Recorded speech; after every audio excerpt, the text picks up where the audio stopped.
प्रिय छात्राओं, करदाता की निवासीय स्थिति और उनकी कर योग्य आय का जो अध्याय हमने शुरू किया था, उसके पहले हिस्से को हम लोग वीडियो के द्वारा पढ़ चुके हैं, जिसमें करदाता की निवासीय स्थिति को ज्ञात करना बताया था। हमने व्यष्टि के बारे में, एचयूएफ के बारे में, फर्म और एओपी के बारे में तथा कंपनी के बारे में पढ़ा कि उनके निवासीय स्थिति, रेजिडेंशियल स्टेटस ज्ञात करने की क्या नियम है, बेसिक कंडीशन, एडिशनल कंडीशंस। मैंने एक वीडियो के माध्यम से व्यष्टि के प्रश्न को हल करने का तरीका भी आपको समझाया था। मुझे ये आशा है कि इस अध्याय के प्रथम हिस्से से संबंधित सभी प्रश्न और उदाहरण आपने सॉल्व कर लिए होंगे। अब हम दूसरे हिस्से की ओर आते हैं। जब निवासीय स्थिति का निर्धारण हो गया तो हम लोगों को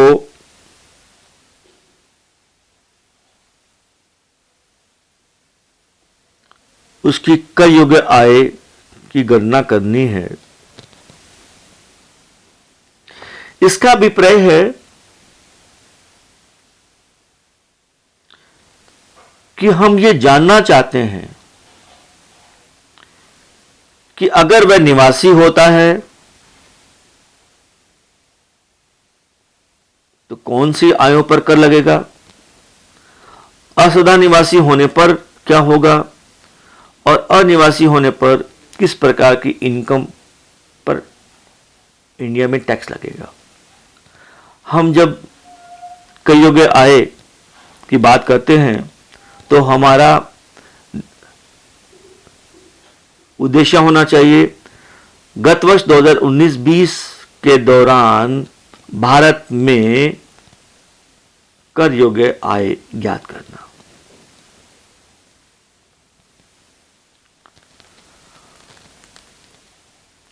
दो बिंदु मैंने बनाए हैं।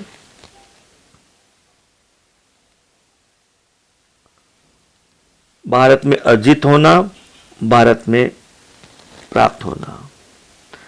अर्जित होने का अभिप्राय कमा लेना, प्राप्त होने का अभिप्राय मिल जाना।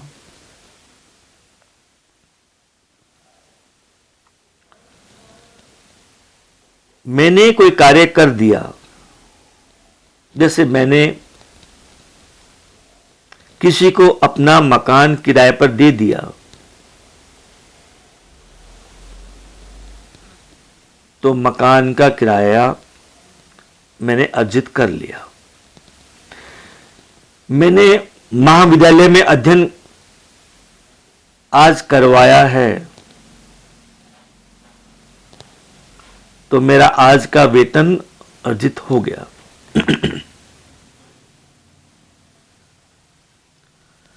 प्राप्त होने की स्थिति यह होती है, कुछ स्थितियों में, परिस्थितियों में, कुछ दशाओं में जैसे अर्जित होता है वैसे ही प्राप्त हो जाता है प्रतिफल।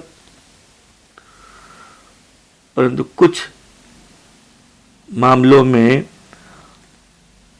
अर्जित करना और प्राप्त होना, इन दोनों की तिथियों में, समय में अंतर होता है। मैंने माल बेचा, प्रतिफल अर्जित कर लिया और मुझे प्राप्त हो गया, क्योंकि मैंने कैश सेल किया है। मैं महाविद्यालय में पढ़ा रहा हूं, मैंने आज पढ़ाया, कल पढ़ाया था, परसों पढ़ाया था, मेरा वेतन अर्जित हो गया, परंतु मुझे डेली ये सैलरी नहीं मिलेगी। महीने की एक निश्चित तारीख को ही मुझे सैलरी मिलेगी, उस दिन मुझे यह प्राप्त होगी। प्राप्त होने में भी भेद है। मैंने सेवाएं दी, मुझे प्राप्त हुआ, ये फर्स्ट रिसीट है, प्रथम प्राप्ति। अब प्रथम प्राप्ति मुझे हाथ में कैश मिला, मुझे चेक मिला, या एनईएफटी या अन्य किसी माध्यम से मेरे बैंक खाते में सैलरी ट्रांसफर हो गई, सैलरी डिपॉजिट हो गई, तो ये सब मेरे द्वारा ही प्राप्त किया माना जाएगा। दूसरी प्राप्ति होती है, जो राशि मुझे मिली उसमें से मैंने अपने बच्चों को खर्च करने के लिए दी, मेरे बच्चे ने भी प्राप्ति की, वह द्वितीय प्राप्ति है।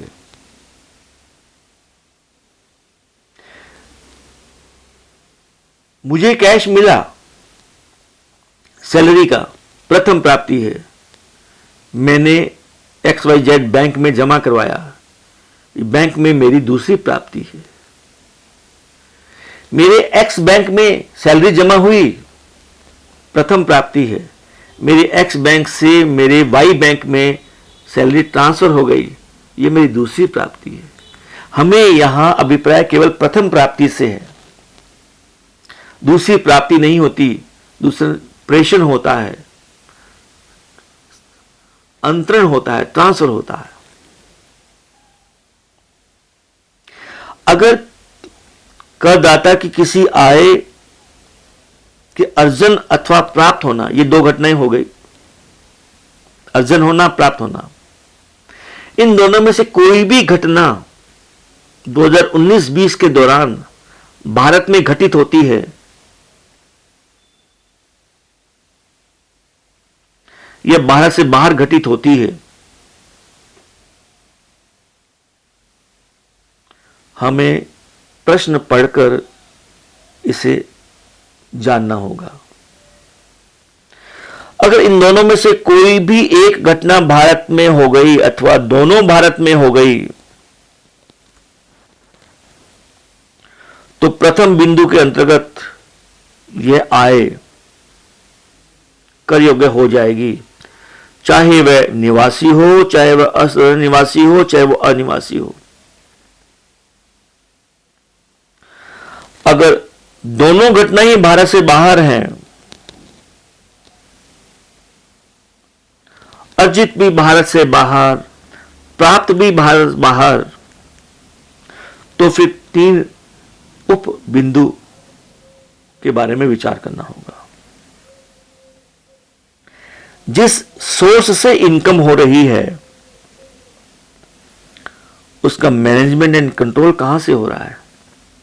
भारत से, तो केवल पहले 2 के लिए कर योग्य होगा। अगर उसका मैनेजमेंट एवं कंट्रोल भारत के बाहर से हो रहा है, तो केवल प्रथम अर्थात OR होने पर ही कर योग्य होगा। एक ऐसी परिस्थिति भी आती है कि चालू वर्ष से अर्थात 2019-20 से पुरानी वर्षों की कोई आय है जो गत वर्ष में भारत में लाई गई हो, यह महत्वपूर्ण नहीं है कि उस पर पहले कर लगा था या नहीं लगा था, वो किसी के लिए कर योग्य नहीं होगी।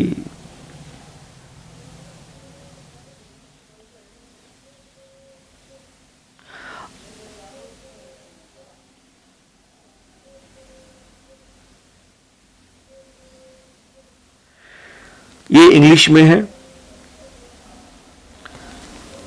Income accrues or arises in India or is received in India during current PY अर्थात 2019-20। Both events are happening in India or any one event is happening in India. हमारा पहला पॉइंट लागू हो जाएगा, अर्थात OR है तो भी टैक्सेबल, NOR है तो भी टैक्सेबल, NR है तो भी टैक्सेबल। ये तो दूसरे बिंदु में आता है, बोथ हैपनिंग आउटसाइड इंडिया, कि हमें सोचना पड़ेगा कि मैनेजमेंट कंट्रोल कहां से होता है, सोर्स ऑफ इनकम का। इफ फ्रॉम इंडिया केवल पहले 2 के लिए टैक्सेबल, फिर आउटसाइड इंडिया केवल 1 के लिए टैक्सेबल, और यदि पुरानी इनकम है अर्लियर ईयर्स की जो इंडिया में लाए हैं 2019-20 में, not taxable for any person.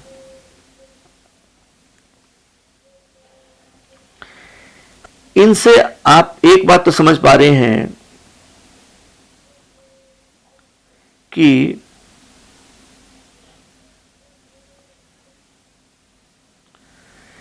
कोई व्यक्ति जो 2019-20 में ओआर डिक्लेयर हो गया, जो हमने प्रथम हिस्से में पढ़ा है, तो उसकी हर तरह की इनकम इंडिया में टैक्सेबल हो जाएगी, चाहे वो इंडिया में अराइज हो, चाहे वो इंडिया में रिसीव हो, चाहे वो दोनों ही इंडिया में हो, चाहे वो इंडिया से बाहर और इंडिया से अराइज हो और इंडिया से बाहर ही प्राप्त हो, चाहे उसका कंट्रोल इंडिया से बाहर हो या इंडिया से कंट्रोल हो, वो तो हर परिस्थिति में ओआर के लिए टैक्सेबल होगी। प्रश्न हल करते समय हमसे गलती होती है, हम ये देखना शुरू कर देते हैं पहले ही कि कंट्रोल कहां से हो रहा है। हमें मैनेजमेंट एंड कंट्रोल आय के स्रोत का पहले नहीं देखना है, पहले ये देखना है कि वह आय का अर्जन होना, एक्रूज अराइजेज, और प्राप्त होना रिसीट, फर्स्ट रिसीट पहली प्राप्ति, इन दोनों घटनाओं में से क्या कोई भी घटना भारत में घटित हुई है? हां होने पर पहला बिंदु होगा। अगर दोनों ना है तो फिर सेकंड पॉइंट में आएंगे और फिर वहां देखेंगे कि मैनेजमेंट कंट्रोल की क्या स्थिति है, मैनेजमेंट कंट्रोल इन इंडिया है या आउटसाइड इंडिया है। अगर इन इंडिया है तो पहले 2 के लिए टैक्सेबल, और अगर आउटसाइड इंडिया है तो केवल पहले के लिए टैक्सेबल। आप ये भी देख पा रहे हैं कि एनआर अनिवासी, आप अक्सर अनिवासी शब्द सुनते रहते हैं, अनिवासी भारतीय, उनके द्वारा दुनिया के किसी भी हिस्से में आय कमाई जाती है तो वह भारत में तभी टैक्सेबल होगी जब वह भारत में प्राप्त हो। अगर वह भारत में प्राप्त नहीं होती तो भारत में टैक्सेबल नहीं होगी। आप इसके आधार इसको दोबारा पढ़ेंगे, दोबारा देखेंगे, और मैं अपने अगले वीडियो में इसके 2 उदाहरणों को समझाकर बताऊंगा। धन्यवाद।